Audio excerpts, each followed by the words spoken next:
Derrière moi, il y a un village totalement banal que je vais transformer en un village incroyable grâce à 21 build-hacks de Minecraft 1.20 que je vais vous montrer dans cette vidéo. Et on commence directement avec le premier build-hack. Il va être composé à 99% de blocs de la 1.20. Et je suis d'ailleurs venu exprès dans ce village pour le construire. Parce qu'on va le mettre à côté d'une petite maison. Alors en gros, il faut que je prenne un petit mur, n'importe lequel, un pot de la 1.20, des barrières de la 1.20 et un petit peu de verre. Donc ensuite, regardez-moi ça. Je pose un mur, 3 barrières, je pose mon petit pot et ensuite je mets hop un petit bout de verre. Et là, on dirait qu'il y a une petite fontaine à eau directement pour pouvoir abreuver la maison et le village. Et d'ailleurs, il y a une petite variante avec tous ces blocs. En gros, si je pose un chaudron au sol que je le remplis d'eau, il faut que je pose un échafaudage, un petit peu de glace, un petit pot au-dessus et ensuite, boum, une barrière en bambou et je finis le tout en mettant un chaudron avec de l'eau en dessous et ma petite vitre. Et voilà, comme ça, on dirait aussi une fontaine à eau. Mais je voulais pas montrer en premier parce que bon, il y a vraiment un seul bloc de la 1.20 dedans, quoi. Pour la deuxième astuce de build, on va utiliser la petite rivière qui se trouve juste à côté du village puisqu'on va faire un pont en bambou. Et vous allez voir, c'est vraiment d'une facilité déconcertante. Il me faut juste des barrières en bambou et un rafio en bambou. Hop, vous faites un bloc sur deux à mettre des barrières en bambou. Et une fois que ça c'est fait, on n'a plus qu'à poser des bateaux tout le long. Et voilà à peu près le résultat qu'on a. Et maintenant vous allez voir, du coup on peut tranquillement marcher par dessus. Et la touche finale, c'est juste de rehausser un tout petit peu les barrières du pont.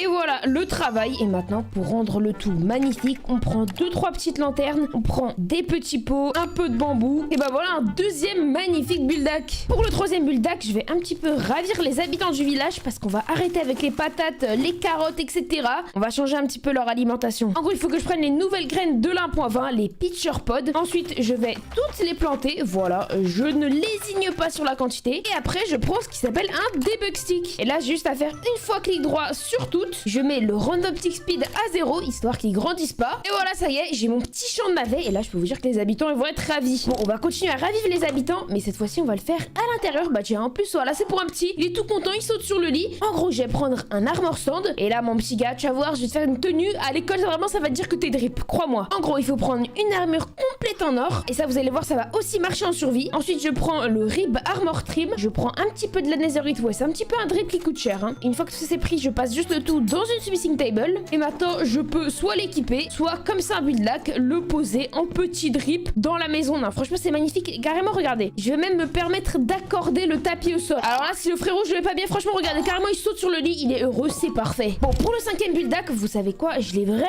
kiffé, ce petit gars-là. Oh, il a grandi! Mais non, il est devenu adulte. Et bah écoutez, c'est parfait parce que je vais lui proposer un petit truc d'adulte dans sa maison. Regardez-moi ça, il faut que je prenne des trappes, des planches de bambou lissées, des panneaux, du bambou en mosaïque et surtout les toutes nouvelles bibliothèques de l'1.20. Voilà, là j'ai que des nouveaux trucs de l'1.20 et j'aime continuer en prenant une petite torch flower. Bon, une fois que vous avez tout ça, vous creusez hop un petit trou dans le sol. On va mettre 2 blocs de mosaïque en bambou. Par-dessus, on met un petit pot, on met une petite fleur. Ensuite, derrière, on met les bibliothèques. On prend des petits livres parce que voilà, on va le cultiver, on va remplir le tout.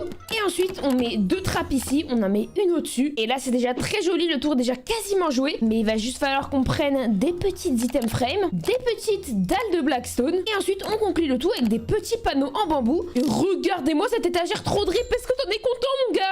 Bon bah écoute, j'espère que tu t'es abonné pour me remercier. Et crois-moi, d'ici la fin de la vidéo, j'aurai encore quelques surprises pour toi. Bon, étant donné que le village est pas très grand, on va tenter de lui faire plaisir en lui ramenant un petit peu de compagnie avec ce 6e build-hack. Pour le coup, on va revenir sur mon adoré cerisier. On va prendre une petite trappe, une petite barrière, une petite dalle, une chiotte dalle de quartz. On finit le tout avec un peu de concrète rose et une tête de wither squelette. Faites-moi confiance. Bon, voilà, du coup, on va lui faire juste à côté de sa maison, comme ça il pourra le voir depuis la fenêtre. En gros, je pose une petite barrière. Par-dessus, je pose mon bloc de concrète rose. Je pose sur les côtés des trappes. Derrière, hop, je fais la petite queue de vous allez voir c'est quoi. Ensuite, je mets une trappe comme ça pour faire un coup. Ensuite, je pose une dalle de quartz. Par-dessus, je mets une trappe. Et ensuite, je termine, hop, avec ma petite tête de wither squelette. Alors là, les gars, c'est magnifique. Vous savez quoi? Tellement il est bien fait. Je suis confiante que vous avez trouvé en commentaire c'est quoi, sans même que j'ai à vous le dire dans la vidéo. Bon, d'ailleurs, sans plus tarder, avec ce 7e build-hack, on va lui apporter un petit peu de compagnie. Puisque grâce à une dalle en nether brick, un bout de bois de cerise, un mur de nether brick, une bougie noire. Regardez ce qu'on va faire à côté. Ça va vraiment se passer en une seconde. J'espère que vous êtes prêts. Boum, boum, boum, boum, boum.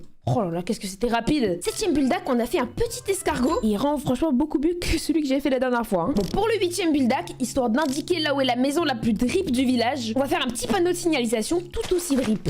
Bon, alors pour commencer, on prend un petit baril. Ensuite, attention, ça va s'enchaîner. On prend un petit mur en brique. On prend barrière, trappe, dalle. Et ensuite, les petits panneaux suspendus de la 1.20. Bon, même si là, tout le reste est aussi de la 1.20. On va mettre le panneau d'indication au centre du village. Donc, je pose un baril, un mur et ensuite, je pose 3 fences. Là, je mets une dalle. Ensuite, hop, j'écarquille le tout avec 4 trappes. Et là, c'est parti. Je peux indiquer maison du drip par ici. On peut, même si on en a envie, teindre le tout. Je trouve que ça fait beaucoup plus stylé. Et d'ailleurs, vous savez quoi? On va aussi indiquer autre chose. Gamelle du chien. Alors, si vous demandez pourquoi est-ce que ça indique ça, bah, c'est parce que juste à côté de cette petite maison, et je vais vous montrer le 9ème build-up qui, pour le coup, est limite le plus facile et trop stylé. On prend juste un petit tapis de n'importe quelle couleur. On prend un pot de la 1.20. Et c'est tout ce dont je vais avoir besoin. Regardez-moi ça, je pose le pot et ensuite, juste au-dessus, je vais poser le carpet. Et voilà, c'est terminé. Alors, par contre, si vous voulez un petit peu plus de discrétion, on peut mettre de la mousse comme ça. Ouais, ça passe beaucoup mieux. Après, bon, le tapis, c'est au cas où il mettrait de l'eau tout autour. Et d'ailleurs, si on veut faire un tout petit peu plus RP, on peut mettre de l'eau ici. Bon, là, pour le coup, c'est vraiment pour le côté RP. Et ensuite, on peut terminer le tout en mettant, voilà, un petit chien. On lui abrite un tout petit peu la gamelle au cas où il pleut. Et au fond de sa mini niche avec gamelle, je vais lui mettre un petit os. Et non, mais alors là, s'il vous plaît, guettez le confort de la niche, quoi. Et d'ailleurs, si vous n'avez pas de quoi mettre un petit os au fond de la niche, je vais vous montrer une nouvelle astuce. Oh, pardon. Je vais vous montrer une nouvelle astuce pour le régaler. Une table à manger. Ok, attention parce que la prise des blocs va aller très vite, hein. Du bois, des panneaux, des trappes et des tapis. Boum.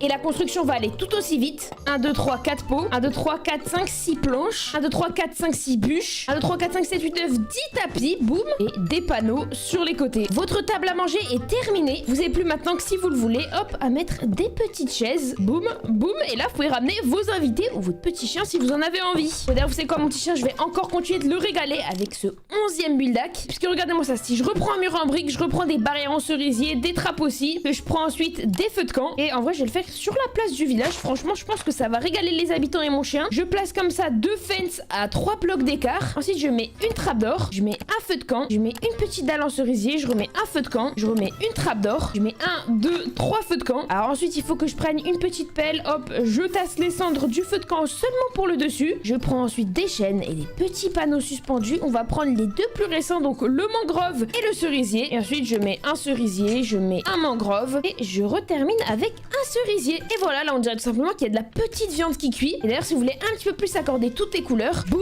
vous pouvez aussi faire ça en sapin, mais ce sera pas de l'1.20. Ok, bon, c'est bien de construire dans la ville et d'embellir la ville, mais si on retournait un petit peu plus du côté de la plage avec nos beaux petits navets, notre beau petit pont, et on va se créer un petit espace de détente, 100% Minecraft 1.20, faites-moi confiance. Bon, du coup, on va prendre du bambou, en veux-tu en voilà, des barrières, des blocs, des trappes, des slabs, des escaliers. On va prendre des pots de Minecraft 1.20. Et bon, vous auriez pas dû me faire entièrement confiance parce que j'ai menti, on a 2 petits blocs qui sont pas de Minecraft 1.20 à prendre. Alors, du coup, on commence avec un parquet de 5 par 2 de mousse. Ensuite, on va mettre 3 de hauteur en bambou, mais attention, il faut pas poser le bambou juste comme ça, non, on va le poser comme ça de manière latérale. Une fois que ça c'est fait, on vient mettre sur le côté des petites barrières en bambou. On met 2 colonnes derrière, des petites trappes sur les côtés. Donc, l'astuce, en fait, c'est d'en poser 3 comme ça en appuyant sur Shift-Click et ensuite, boum, on les rabat toutes. Petit bloc de planches de bambou lisse. 1, 2, 3, 1, 2, 3, 2 barrières en bambou. Escalier sur les barrières de devant et pareil de l'autre côté. On referme ensuite le tout par le dessus. Et là, on referme ensuite le haut de la petite cahute. Et voilà, on fait encore pareil, on met de manière latérale. Comme ça, on n'a pas de motif irrégulier parce qu'on est vraiment attentif aux détails par ici. Ensuite, on fait tout le contour en escalier parce que, bon, sinon, ce serait pas très beau, quoi. Et une fois que ça c'est fait, on commence déjà à avoir vraiment une bonne idée de la petite cabane. Et là, vous voyez le petit genre de trou, le petit genre de bloc manquant. Et ben, on va mettre 1, 2, 3, 4 pots. Et là, on va prendre des feuilles. Alors, on peut prendre un petit peu n'importe quoi. On peut prendre du cherry. Moi, je trouve ça très beau. Et puis surtout, c'est de la 1.20. Mais bon, je dirais que le seul inconvénient à mettre du cerisier, c'est que ça fait pas forcément très palmier. Donc, moi, je respecte à peu près ma promesse d'utiliser des blocs d'1.20. Et si vous voulez vous rendre compte, voilà ce que ça donne un petit peu plus en mode palmier. Après, à vous de décider. Et maintenant, on termine le tout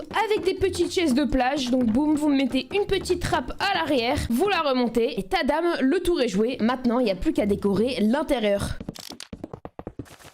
Et voilà le travail, notre magnifique petite cabane de plage. Et puis en plus, ça fait un nouvel employé dans le village. Ok, au tout début, on a fait un méga grand pont qui relie un petit peu les deux rives. Mais là, juste à côté de la maison du drip, on a un autre tout petit pont qui mériterait un petit peu d'être tapé parce que là, il est vraiment pas beau. Donc, première étape, vous allez me prendre tout plein de feux de camp. Vous les posez là où vous voulez que le centre de votre pont soit. Ah, par contre, voilà, faut juste le surélever de 1. On fait pas la bêtise comme moi. Une fois que ça c'est fait, on prend du bois de cerisier. Attention à pas confondre avec les bûches, hein. Il faut bien que ce soit tous les côtés avec la texture du cerisier. On prend des petites trappes et des panneaux suspendus. Maintenant, vous me prenez là où vous voulez qu'il y ait la fin du pont. Vous mettez un morceau de cerisier, une petite trappe, un morceau de cerisier. On me fait pareil de l'autre côté. Et maintenant, le tour va se jouer en mettant des petits panneaux suspendus tout le long. Boum, pareil de l'autre côté. Et la dernière truc qui me reste à faire, hop, c'est d'enlever tout le feu des feux de camp. Et là, ça y est, je viens d'inaugurer un tout nouveau pont dans le village qui est vraiment trop stylé. D'ailleurs, encore une fois, vous pouvez un petit peu changer la DA. Et pour le coup, ça restera toujours en 1.20 puisque les panneaux suspendus, c'est d'1.20. Bam, et le nouveau pont, il mène juste devant la maison du drip. Et ça tombe bien parce que 14e build-hack, on va entièrement changer ça. Bon, ça, c'est quoi? C'est la porte tout simplement. Alors, vous allez voir, c'est super facile à faire. En gros, vous prenez des petits escaliers, bon, vraiment n'importe lesquels. Un petit set de panneaux. Et ensuite, on pose un escalier. Bon, en l'occurrence, voilà, ça va pas être de la 1.20 parce que je veux un petit peu que ça aille dans le thème de la maison. Et ensuite, je pose un panneau, donc, qui est directement rattaché à l'escalier. Et un deuxième panneau qui est rattaché à mon panneau. Voilà, c'est très important qu'il soit pas posé au sol et qu'il n'y ait pas cette barre-là. Et du coup, mis de cette manière, ça permet tout simplement de laisser passer le joueur, alors qu'on dirait que c'est totalement fermé. Et du coup, techniquement, ça aussi, ça peut passer pour faire genre comme une chatière pour un petit chat ou un petit chien. Et pour vous montrer que ça marche bel et bien, voilà le travail. En vrai, ça peut même permettre de faire des petites planques, hein. Ça peut être vachement sympa quand même. Ok, on va faire deux build-hack en un, donc le 15 et le 16. Voici tout ce qu'il faut pour le build-hack numéro 15 et voici tout ce qu'il faut pour le numéro 16. Bon, vous savez quoi, pour vous prendre de cours, je vais commencer par le numéro 16. Donc on va venir mettre 6 dalles comme ça, ensuite on vient mettre 2 trappes d'or. Après on fait du coup le milieu de la table, on pose 1 et 2 barrières. Ensuite je mets une petite dalle, je mets 4 trappes d'or sur les côtés et tout là où il n'y a pas de trappe d'or, je vais venir mettre une ficelle en dessous pour pouvoir poser des petits tapis par-dessus. Une fois que ça c'est fait, je mets juste des trappes derrière les dalles pour faire des sièges et je referme le tout avec des petits panneaux. Et voilà donc ma première table pour l'extérieur. Et pour la deuxième, je pose un tronc, 4 panneaux suspendus tout autour, barrière, barrière, une petite chaîne, 4 petites trappes au-dessus des panneaux et on refait ensuite la technique du fil et des tapis. Et voilà le travail. Et comme je vous en gourmand, je vous en mets une troisième gratuite. Mais attention, ça va aller très très vite. Tadam! Voilà, qu'est-ce qui se passe par ici? What? Il y a un regroupement de villageois, il n'y a plus personne dans le village à part lui. Ils sont tous ici. Ah, mais parce qu'ils sont enfermés, en gros, ils sont rentrés par là et là, ils peuvent pas sortir. Oh, les abrutis, allez-y, je vous laisse sortir, vous êtes libres. Bon, allez, vous savez quoi? Pour le moment où ils décident de sortir, je vais leur mettre le 17e build-hack sous le nez. En gros, je pose des petites feuilles de cerisier. À côté, je pose de l'eau, je pose des petites dalles. Et ensuite, par-dessus les dalles, je vais tout simplement mettre des petits coraux. Donc voilà, l'eau, ça va permettre qu'ils fanent pas. Et là, au moins, ça fait un beau petit chemin pour la sortie des villageois. Et pour justement enfin fêter leur sortie, on va terminer avec ce dernier build-hack. Vous prenez des chaînes, des panneaux. Ensuite, on va accrocher les chaînes comme ça sur un arbre. Les panneaux, il faut qu'ils soient parallèles. Une fois que ça c'est fait, on prend une trappe d'or, un petit bateau. Et ça y est, le tour est joué. On a une belle petite balançoire, mais on a surtout, enfin, un très beau village. Bon, et bah dites-moi en commentaire laquelle des astuces est-ce que vous allez tester. Et surtout, abonnez-vous, c'est très important.